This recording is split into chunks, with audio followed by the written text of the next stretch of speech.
이제는 수많은 액션 영화에서 빠지지 않고 등장하는 장면 가운데 하나가 바로 카체이스 장면입니다. 쫓고 쫓기는 질주의 쾌감을 극대화하는 카체이스 장면은 분노의 질주와 같은 영화처럼 하나의 장르가 되기도 했습니다. 액션 영화에서 가장 뛰어난 카체이스 장면을 언급할 때 항상 등장하는 영화가 있습니다. 한 형사가 샌프란시스코의 가파른 언덕길을 종횡무진 질주하며 킬러를 추격하는 중입니다. 킬러는 형사를 향해 총격을 하며 차체를 부딪히다가 차의 속도를 이기지 못하고 주유소를 들이받아 폭발해 죽게 됩니다. 영화 블리트는 스티브 맥퀸이 주연을 맡은 영화입니다.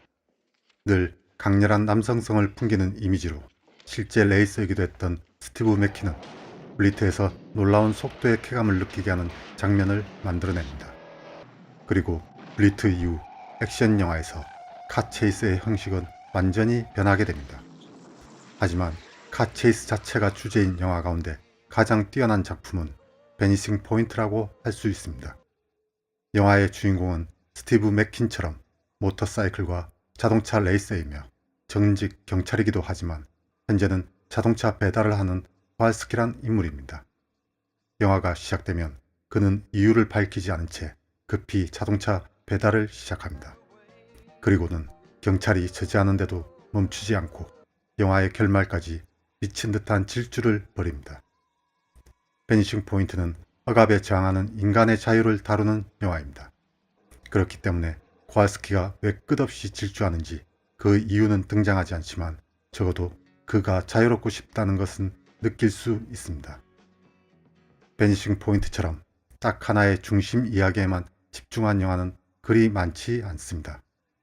알카트라즈 탈출처럼 감옥 탈출 외에 주인공이 처한 범죄의 진실이나 감옥의 환경 따위는 별로 중요하지 않게 그리면서 단 하나의 주제만으로 상영시간 전체를 채우는 것은 꽤 어렵기 때문입니다.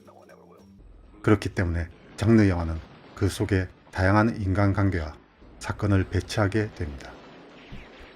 오늘 다룰 더블 피처는 액션 영화에서 드라이버가 중심이 되는 영화와 드라이브 자체가 중심인 영화를 다룹니다. 드라이브가 중심인 최초의 영화는 1953년 영화 히치하이커라고 할 수 있습니다. 우연히 차에 태운 남자가 알고 보니 사이코 연쇄 살인마라는 영화의 설정은 이후 영화들에 많은 영향을 미치기도 합니다. 이와 함께 1960년 영화 오션스 11과 같은 하이스트 영화와 범죄 영화들이 만들어지면서 사건 현장에서 빠르게 도피할 드라이버를 점차 중요하게 부각시켜 나갑니다. 거칠고 과묵하지만 다정한 측면도 있는 드라이버의 대명사는 스티브 맥퀸이지만 오늘날 가장 유명한 인물은 라이언 고슬링이 주연을 맡은 드라이브 속 드라이버일 것입니다.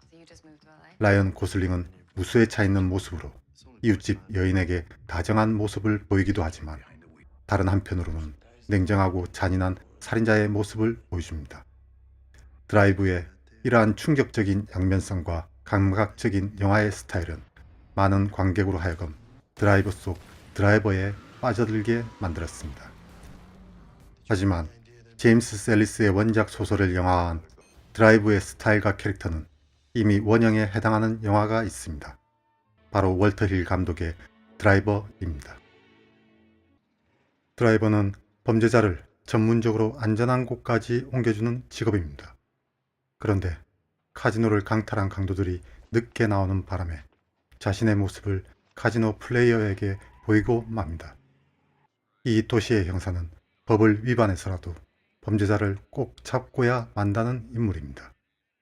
그런 형사가 드라이버를 체포해 목격자들에게 확인을 시키지만 드라이버의 모습을 똑똑히 본 플레이어는 그가 아니라고 부정합니다. 분노한 형사는 다른 강도를 이용해 은행을 털게 하며 자신이 잡아놓고 싶은 드라이버를 지목합니다. 그러나 강도는 형사와의 거래를 무시하고 은행을 턴 돈을 혼자 가로채려다 드라이버에게 죽임을 당합니다. 드라이버는 은행 신권 지폐를 세탁하기 위해 자신의 목격자인 플레이어에게 돈가방을 대신 가져와 달라는 거래를 하게 됩니다. 한편 은행 강도 사건에서 드라이버의 겁으로 범죄에서 밀려나게 된 이빨은 자신의 동료가 죽은 걸 확인하고 드라이버에게 복수를 다짐하는 동시에 드라이버의 돈을 가로채려 합니다. 이제 드라이버와 형사 그리고 이빨의 대결이 시작됩니다. 드라이버는 익명의 세계를 다루는 영화입니다.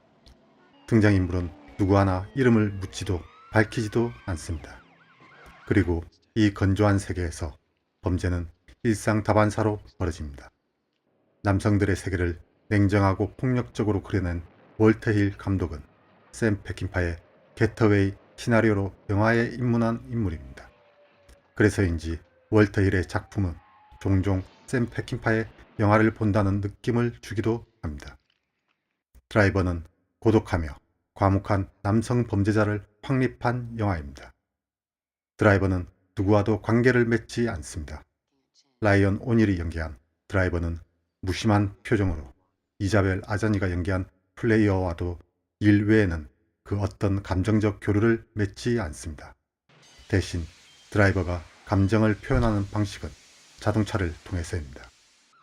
신출내기 강도들이 자신을 테스트하려는 것이 마음에 들지 않은 드라이버는 그들이 타고 온 차를 폐차 수준으로 박살내면서 자신의 감정을 표현합니다. 하지만 여전히 드라이버는 그 어떤 표정도 드러내지 않습니다.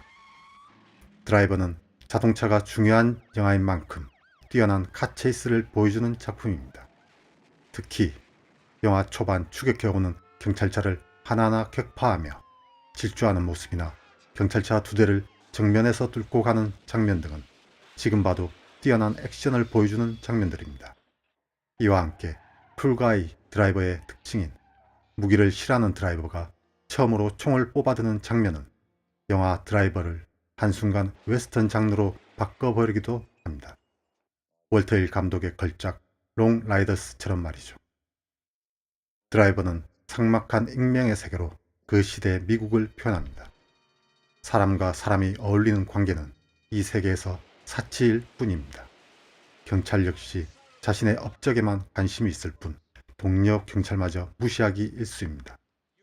게다가 범죄 해결을 위해서라면 불법도 서슴지 않습니다. 뛰어난 카체이스 장면이 등장하는 세븐업 수사대의 초법적 행위도 이에 비하면 양반일 정도죠. 은행 강도 동료인 안경이 죽고 나서 분노를 표현하는 이빨 역시 복수보다 돈에 더 집착할 뿐입니다. 그리고 영화의 마지막 장면에서 드라이버와 함께한 일이 물거품이 된 것을 안 플레이어가 한 점 망설임 없이 뒤돌아서 떠나가는 모습은 영화 드라이버의 정서를 가장 잘 표현한 장면이라고 할 수 있습니다. 드라이버를 다룬 영화는 인간을 중심에 놓는 영화입니다. 그런 점에서 영화 드라이버는 인간을 중심에 두되 인간에게 가장 중요할 관계를 소멸시킨 독특한 영화입니다. 반면에 드라이브를 다룬 영화는 다양한 공간이 중심에 있는 영화입니다. 드라이브는 외계인 폴과 함께 신나는 여행을 떠나는 황당한 외계인 폴에서부터 글러먹은 세계를 걷어차버리고 영원의 세계로 떠나는 델마 루이스까지 다양한 공간을 지나며 점차 변화하는 인간의 모습을 다룹니다. 하지만 이 가운데 공간은 그저 장식이고 오로지 액션을 보이기 위해 드라이브를 활용한 영화도 있습니다. 마크 다카스코스가 주연을 맡은 드라이브가 바로 그런 영화입니다. 토비는 홍콩 정보국 소속이었다가 지금은 자신의 가슴 속에 운동 능력을 극대화하는 바이오 엔진이 심어진 인물입니다. 그는 막 미국에 도착해 샌프란시스코의 딜러에게 바이오 엔진을 판매하러 가는 중입니다. 이 과정에서 자신의 바이오 엔진을 노리는 적들과 싸우다 경찰을 피하기 위해 말릭을 납치하게 됩니다. 말릭은 음악가를 꿈꾸는 인물로 얼떨결에 납치돼 토비와 함께 샌프란시스코로 향하게 됩니다. 이 과정에서 두 사람은 악당들에게 잡혀 생사의 고비를 넘기기도 하면서 점차 우정을 키워 나갑니다. 휴식을 위해 찾은 모텔에서는 모텔 주인인 젊은 여성과 함께 이들을 추적해온 악당들을 모조리 박살내기도 합니다. 이제 토비와 말릭은 딜러를 만나기 위해 아폴로 14호라는 술집으로 향합니다. 하지만 이곳에서 그들이 마주치는 인물은 신형 바이오 엔진을 장착한 인물로 토비의 맞수입니다.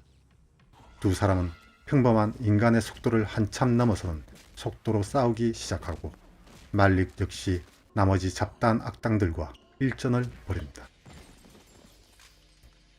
비디오 시대인 1980에서 90년대에는 B급 액션 영화 팬들이 차기작을 기다리는 액션 스타들이 있었습니다. 가장 유명한 인물에는 형사 니코를 시작으로 죽음의 표적, 복수무정 등에서 위기 따윈 전혀 없이 상대방의 손목, 발목, 모가지를 사정없이 꺾어버리던 스티븐 시걸이 있었고, 시원한 발차기를 주 무기로 투혼, 사이보그, 어벤져로 인기를 높여 지옥의 반담, 더블 반담처럼 한국 제목에 아예 자신의 이름을 넣게 된 배우인 장클로드 반담이 있습니다. 이와 함께 맹룡과강을 시작으로 대통령 시리즈, 매트헌터 등으로 이름을 날리던 척 노리스와 로키 4로 널리 알려진 후 응징자와 같은 B급 액션 영화의 주역으로 활동한 돌프 룬드그렌도 빼놓을 수 없을 겁니다.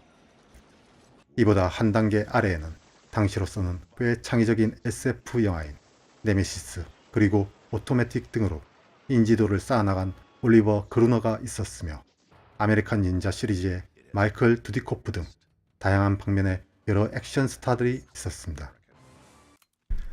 그러나 그 가운데 발군은 역시 마크 다카스코스라고 생각합니다. 필리핀계 미국인인 마크 다카스코스의 강점은 마치 전성기 홍콩 액션 영화를 보는 듯한 경쾌하며 재빠른 무술 실력과 함께 순박하게 생긴 외모에도 있습니다. 영화 드라이브는 이러한 마크 다카스코스의 강점을 최대한 활용하는 영화입니다. 미국으로 처음 넘어온 순박한 홍콩인이 가슴속에 심어진 바이오 엔진으로 보통 인간보다 훨씬 더 빠른 움직임으로 적을 상대한다는 설정은 마크 다카스코스의 외모와 무술 실력에 잘 어울리기 때문입니다. 드라이브는 이야기의 진행이 중요한 영화가 아닙니다. 관객은 마치 토비 그리고 말릭과 함께 드라이브를 즐기듯이 이 두 사람이 당연히 넘게 될 위기 상황을 어떤 방식으로 얼마나 흥미롭고 재미있게 넘어서게 되는지를 느긋하게 즐기면 되는 영화니까요.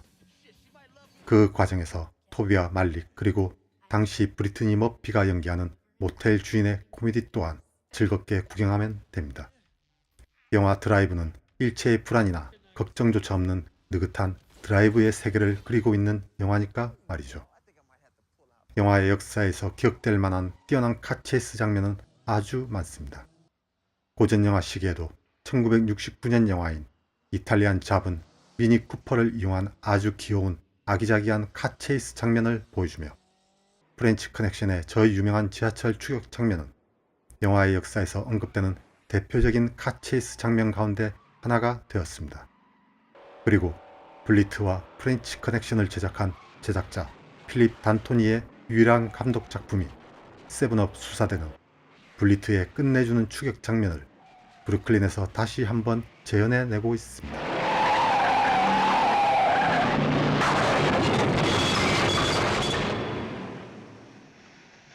또한 후반 40분 가까이 카체이스를 펼치며 온 도시를 아수라장으로 몰아넣는 1974년 영화 60 세컨즈 등은 지금 봐도 여전히 역동적이고 힘이 넘치는 카체이스 장면들로 만들어졌습니다. 아무리 뛰어난 카체이스 장면이라도 자동차를 운전하는 인간을 빼놓고는 이야기하기 어렵습니다. 오늘은 뛰어난 카체이스를 다룬 영화보다는 결국 자동차를 운전하는 인간의 세계를 다뤘습니다. 한편은 냉정하고 삭막한 드라이버의 세계를 다루고 있으며, 다른 한편은 폭력이 판을 치지만 부담없이 즐거운 자동차 드라이브 혹은 액션의 드라이브를 다루고 있습니다. 자동차와 인간은 영화의 여러 장르를 넘어서는 수많은 이야기를 만들어냅니다.